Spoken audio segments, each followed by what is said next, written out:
Hello guys, welcome back to my channel and welcome to another video. Those of you that watch my videos know that my daughter Avery suffered a cardiac arrest when she was 3 days old, and when she was in hospital I had absolutely no idea what her future would hold. I mean, I still have no idea what her future holds, but something I also had no idea about is just how much equipment that she would need as she got older. Now, when she was in hospital we were already pretty sure that she was going to be diagnosed with cerebral palsy just because of the type of brain injury that she had. So in my mind that just translated into she may need a mobility aid or a wheelchair, but I had no idea about all the other equipment that she would need or all the other equipment that even existed. So I wanted to make this video and just sort of share all of the equipment that Avery has or has had up to this date. For any of you that are on a similar journey to me, or even are at the very beginning of your journey and you either want to learn about this stuff or you would just like to know what kind of equipment that Avery has. Now, I do just want to throw a little disclaimer out there. Just because Avery has this equipment does not mean that this equipment would be right for your child. Even if their diagnosis is really similar to Avery's diagnosis, each and every child is different, each and every brain injury is different, and you should definitely consult with your child's therapist or medical professionals when considering what equipment they would need. Avery is almost 18 months old, so obviously she is still quite small, so the equipment that she has now suits her for the age she is at now. As she gets bigger and she grows and develops, then so will her equipment. Some of the equipment that I'm going to show you we own, some of it we bought ourselves, and some of it we have been lucky enough to receive funding for it, and then others are actually on loan to us through our medical professionals. So when Avery no longer needs that equipment, it will go back to the company it came from. I am going to break this video down into categories just to make it a little bit more understandable and a little bit less overwhelming. The first category I'm going to get into is feeding equipment. So when Avery was still in paediatric intensive care and in hospital in general, feeding equipment was something I had really hoped that we wouldn't need.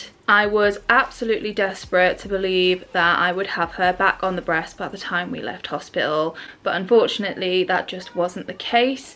I had absolutely no idea the coordination and the skill it takes to feed or suck from a bottle or the breast, or eat purees from a spoon, or eat solid foods. I just had absolutely no idea the strength and the skill that it really takes. Avery's brain injury affected that skill and that coordination, so she is still to this day 100% tube fed. So there is quite a bit of equipment that goes into that. Avery had an NG tube for the first year of her life, and now she has a mini button G tube. So these things go hand in hand. We also need syringes, and these come in lots of different volumes. We use 60ml, 3ml, 20ml, 10ml. We use a lot of syringes, and then we also need an extension for her button. If she had have had the Fracker G tube, then she wouldn't have needed that, but because she has the button, we do need the extension to fit to the button so that we can attach the syringes to the extension. Avery also has a feeding pump. Now, the feeding pump isn't exactly a necessity. You can bolus or syringe feed, but because Avery does have severe reflux, then we like to have the ability to control the rate of her feed so that we can test out what works best for her and what kind of controls her reflux a little bit better. And then for the pump we need giving sets. So these are basically the tubes that go into the pump and attach to the feed, and then the other end attaches to her G tube so that the feed can flow through it. We also have a mobile bag for Avery's feeding pump, so if we are out and about then we don't need to keep the pump on the stand and carry the stand around with us. We can pop the pump in this bag, and this is specially designed to fit the giving set and the feed and the feeding pump inside it. And then, like I said, we just carry this around with us and we can feed Avery on the go. Another thing I also want to add into this category is Avery's blender. If you're not new to my channel, then you will know we are starting to transition onto a blended diet, or have been trying to, but Avery has been poorly, but we will be trying again as soon as she feels a bit better. But because that food has to be super smooth so that you don't clog the G tube, you do need a pretty decent blender. So we invested a big chunk of money into a Vitamix. It cost us £399, but this will hopefully stand the test of time and last Avery a very long time. And then it means that all of her nutrition can be real foods. The next category I'd like to touch upon is seating. and we have a bit of a love-hate relationship when it comes to Avery's seating. Obviously seating is incredibly important, especially Avery's supportive seating. They serve so many purposes. It provides her with head and trunk control, it provides her with healthy posture support, and it also provides her with somewhere to sit and provides us as parents somewhere that we can put her down safely. So the majority of Avery's seating is specialised. She has her special tomato seat and hers is in size 1 at the moment, and we mostly use this as safe supportive seating while we feed her. It keeps her posture in the correct position, it keeps her airways open so that when we are feeding her orally, we know that she is in a safe position, which means that she can't force herself into a dystonic pattern. That could essentially close off her airways and then make eating unsafe. Now, just going back to my earlier point where I said that seating is a love-hate relationship for us, Avery hates her seating, especially her supportive seating. She absolutely hates it, and one of the reasons we think this is because she does have dystonia. Dystonia is a movement disorder that sends her into uncontrollable movements or spasms. So when one of these spasms or movements triggers, then if she has something that she is strapped into, her body can't force its way back the way it wants to. She is secure, which is good in terms of posture and in terms of safety, but in terms of the way it feels for her, she absolutely hates it, and that is probably why. She also has her R82 expander. The expander. I think this is probably the piece of equipment that Avery hates the most, even though the seat itself is designed for children like Avery that have movement disorders like dystonia, because the seat itself does push back. So if the seat is like this and this is the back and this is the base where her bum goes, the seat does go back with her movement, and then it will bring her back into an upright position when her movement has finished. So in theory this should be the perfect seat for her, but she absolutely hates it. I don't know if it's to do with the strap system or it is just because she is strapped into a seat. She does not like it at all, but we are really trying to get her adjusted to it because we know just how good it will be for her posture moving forward. It is a bit of a beast, it is a hefty piece of equipment and it takes up quite a bit of space, but like I said, it is really good for her posture, and I really hope in the future she will learn to like it a little bit more. Avery's go-to seat. If you're not new to my channel, then you would have heard all about the go-to seat. I even have a dedicated video to unboxing the go-to seat. We were lucky enough to receive funding from Family Fund so that we could pay for the go-to seat and actually own it ourselves. What I love about the go-to seat is that it is multi-purpose. We can put it in a shopping trolley, we can put it in a pushchair, we can put it on the floor, and it is mobile. We can take it out and about with us. What we are bound to using it for at the moment is within her pushchair, just because we haven't yet found a specialised pushchair or wheelchair that works for her yet. So at the minute we are using the go-to seat in her pushchair just to provide her with that bit of extra posture support and head support that she needs. This next item is not a specialised piece of equipment, but it has been absolutely detrimental to our sanity. Avery's bouncer. Now this is a completely ordinary baby bouncer. It is one that I purchased before she was even born, so we did have intention to use it whether or not she had a brain injury, but it has become our most useful piece of equipment in the house because she is happy in it. She loves to sit in there and watch Frozen, and there's a couple of reasons why I think this is. Number one, it is relaxed seating. She's only strapped in at the crotch, there is nothing strapping her at the chest, so she has a fair bit of freedom in it. It also obviously bounces, so if she kicks or she moves, then she gets that really slight bit of movement, which I think helps her a lot as well. Now she is outgrowing her bouncer, so we are on the hunt to try and find some other form of relaxed seating, whether that be just a bigger version of a bouncer which would be specialised, or we have also tested out a pea pod. We tested this out at Little Harbour, and basically what it looks like is just a giant beanbag. Avery looked really relaxed in it, but I'm not sure if it will work just because it doesn't move, but it is something I would like to try out in the future just to see if it will be an option for us. Let's talk standing equipment. Now this is probably the equipment that I've got the least amount of knowledge in, just because Avery is only 18 months and we are just now diving into the world of standers. From what I know, there are a few different kinds of standers. The ones that Avery has tested out has been the monkey, which he kind of sits into, and then another one that I can't remember the name of, but I will insert some images. But this other one is actually the one we're going with, just because the monkey doesn't provide her with enough head support, so her head kind of flopped a bit and it just wouldn't work for her. So we're going with the other one, and we should actually have that soon. It has been recommended that Avery use a stander for at least an hour a day for 5 days a week. Now this is something we're not just going to be able to get into. We will need to build up her tolerance to the stander, but that is the recommended amount of time for it to actually do its job. Now obviously typically babies start walking and standing around the age of 1. But what I didn't know, and I'm not a doctor or a therapist, so I'm not sure if I'm explaining this perfectly, but babies' hips are actually quite soft as infants, and as they get to the age of 1, when they start to learn to walk and start to learn to stand, their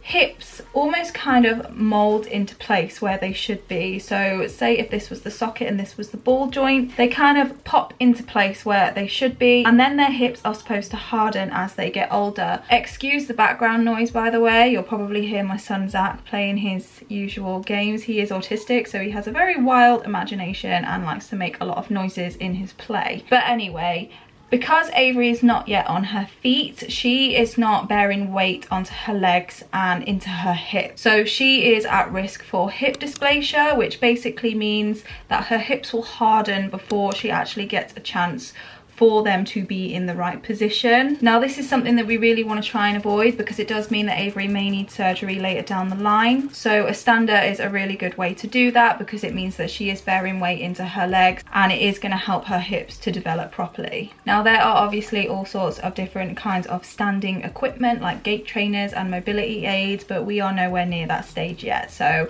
I'm not going to talk about them because I don't have any experience with them. Bathing equipment, and yes, Avery even needs equipment for the bath. Obviously she cannot just sit in a bathtub like a normal baby. She isn't able to sit yet. For the longest time we were using a snuggle baby bath, and it meant that we could kind of prop her in it safely and bath her and it would be perfectly fine. It served its purpose for a good year, but she outgrew it, so we needed an alternative that we could use in our normal full-size bath. So we have the Firefly splashy seat for our bath, and this just allows us to be able to strap Avery into that splashy seat. It is completely waterproof, so it's fine to be in water, and then we can just bath her as normal and it works really well. What I also like about the splashy seat is we can actually take it outside and use it in the paddling pool. We could use it at the beach if we wanted to. It is waterproof and it is also multi-purpose, just like the Firefly Go-To seat. Now I'm obviously not going to show you any images of Avery using her splashy seat in the bath, but I will pop up a reel I posted on Instagram of Avery using the splashy seat in the paddling pool. It was the cutest thing ever. She absolutely loved it. It was adorable. This next category I'm going to call miscellaneous safety equipment. So Avery has 2 saturation monitors, and a SATS monitor basically just monitors her oxygen levels and heart rate. We do sometimes use it in the day if she's very, very poorly and we just want to keep an eye on her oxygen levels, but mostly we use it at night. The first one we have is this one, and this is the first one we actually received. We were again lucky enough to receive funding from a charity called the Daisy Garland. I have mentioned the Daisy Garland in one of my previous vlogs. Such an amazing charity. But anyway, they funded this SATS monitor for us because Avery did have back-to-back seizures while she was in PICU, and we were just terrified as parents of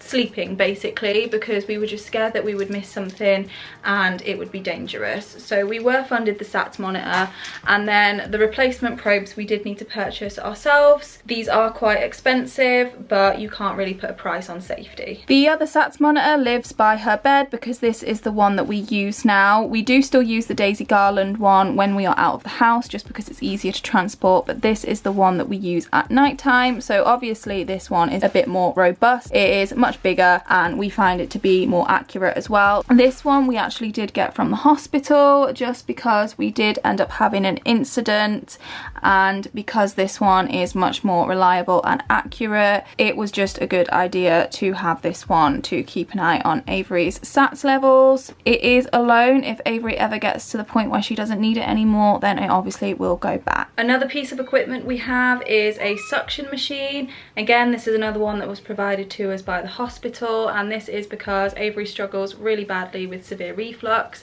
and secretions and mucus, and she does have a hard time trying to shift all that herself, and she vomits a lot. So we have the suction machine just in case she is struggling to breathe or struggling to shift anything. We can just basically suck it out, and it's really, really useful. Again, we do not own this one. It will go back when it's not needed anymore. Now, this next one is not specialized. I'm sure almost everyone that has a baby will have one, and that is a baby monitor. We started out with just a normal baby monitor that came with its own little screen, and that worked really well for a time, but the quality wasn't brilliant, the sound wasn't brilliant. And when we made the decision to move Avery into her own room, which by the way, she was over a year old by that point, we were very, very paranoid parents, but with every right to be. But anyway, we realized that we were going to need a baby monitor that had much better sound quality, because we wanted to make sure that we could hear that SATS monitor really, really clearly if the alarm were to go off. So the one I use is by a brand called Arenti. I ordered it off Amazon. It was fairly inexpensive, and it just connects to an app on my phone, and I really, really love it. It sends me notifications if there is movement in her room, so even if I do not have her monitor on the screen on my phone, if I have to use my phone for other things, if she wakes up or if she moves or if she startles, then my phone will send me an alert to say there is movement in her room. The sound quality is good, the camera quality is pretty good, and it also has night vision as well. So I always keep her monitor on my screen overnight as well, next to my bed, so I can keep an eye on her. And what I really love about that camera as well is that I can actually buy more of those cameras. So if ever there came a time where I wanted a camera that was on her SATS monitor as well as a camera that was on her face or on her body, then I could, and I could connect both cameras to the one app. The next category I'm going to call transportation. So let's talk about her pushchair first. Now, her pushchair that we use at the moment is not specialised. We use the iSafe Baby Sail. I have mentioned it on my channel before because I absolutely love the design. It has a really good sun canopy. It has extra sides that pull out for extra sun protection. Avery is not too keen on bright sunshine, and she also doesn't like wind in her face, so it's really important for us to have something that has a decent sun canopy just to protect her from those elements. Now, like I said, it's not specialised, which is why we use the go-to seat as an insert into the pushchair, just so that she has that posture support and head support that she needs within the pushchair. However, as soon as we need to move the headrest of the go-to seat up as she grows, I don't think it will fit in that pushchair anymore, so we are on the hunt for a more specialised pushchair. We have used the R82 Stingray, and Avery absolutely hated it. Every time I used it, she screamed like she was in a torture device. It was heartbreaking, so there was absolutely no way I could continue to use that one. We have looked into the Firefly WeGo, which obviously is also by Firefly, so it is designed to fit the go-to seat into it. Or also we know of the Kimber Spring by Autobot. That's another one that we might consider. We basically need something that has more of a 5-point harness as opposed to a strap over the thighs and then a chest harness, just because the 5-point harness is what Avery seems to be most comfortable in. But for now, until we find something and we can fund something, we are just making do with what we have. The next thing I want to talk about is her car seat, and again, this is something that is not specialised. I did a lot of research when looking for a new car seat, and the car seat that I ended up purchasing was the Ickle Bubba Rotator 360 Spin. And the reason why I like this one is, number one, she still has a bit more room to grow into it, and I can also still use the newborn insert, which means she's got the head and body support that she needs. It also rotates, so I can spin it round to face the door when I'm getting her in and out of the car seat, and then I can turn it to face the rear when she's strapped in, which is great for my back. It also has 3 recline settings. I have it on the most reclined one at the moment just because of Avery's posture, but if her posture does improve as she gets a bit older, then I can bring it up, and it can also be front facing as well. But at the moment she's fine being rear facing, and she is safer being rear facing, so that is how I will leave it. Now, since we're talking about transportation, I do just want to mention the things that I have actually put in the car to help make Avery a bit happier in the car and also help make me feel a bit more comfortable. I have said that we are pretty housebound. Avery's not really safe to travel long distances on her own, and by on her own I mean without an adult in the back with her supervising her, keeping her safe and distracted. The furthest I can really travel with her alone is about 2 to 5 minutes. So I have put a mirror in the back just so that I can see her in my rear view mirror, and then I've also purchased a tablet holder. If any of you know my channel, then you will know that Frozen frozen is one of the things that keeps Avery calm. It is a fail-safe, so if ever we are traveling a couple of minutes in the car, I will always make sure I have frozen going for her. So those things have really helped give me a little bit of independence back. Another thing I want to mention is Avery's baby carrier. Again, this is not specialized. A lot of people have them with babies. So I did end up purchasing one off Amazon, and what I like about it is it actually has a piece of fabric that comes out of the top of it if she is front facing, so I can put that over her head and it actually provides her with a bit of shade and also a bit of extra head support. And when she is front facing,